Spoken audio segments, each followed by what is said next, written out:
Hammaga assalomu alaykum. Menga ko'p odamlar video jo'natyapti. Qayerda Nikolay Valuyev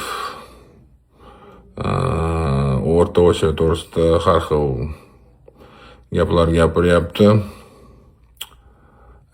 Menimcha bu искусственный intellekt bo'lsa kerak.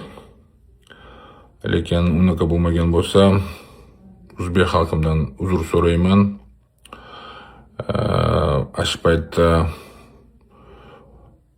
unga tegan ularlar hozir tasavvur qilyapti shekilli.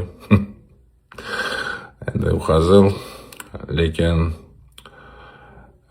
o'zingizlar bilasizlar, hozir misol Shavkat Miromonovich va Vladimir Putin отношениялari juda yaxshi.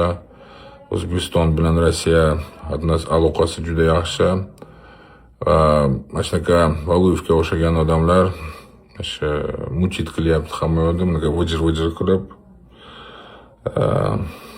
Unaqa ahamiyat bermanglar bunaqa odamlarga. Xudo xolasa hammasi yaxshi bo'ladi.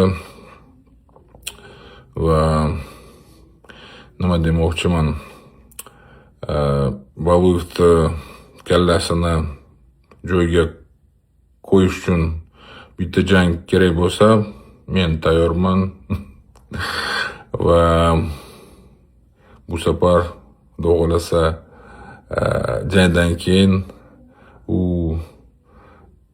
butun O'rta Osiyoni shunaqa yaxshi ko'radi va unaqa bemaza gaplar hech qachon gapirmaydi. Salomat bo'linglar, sog' bo'linglar.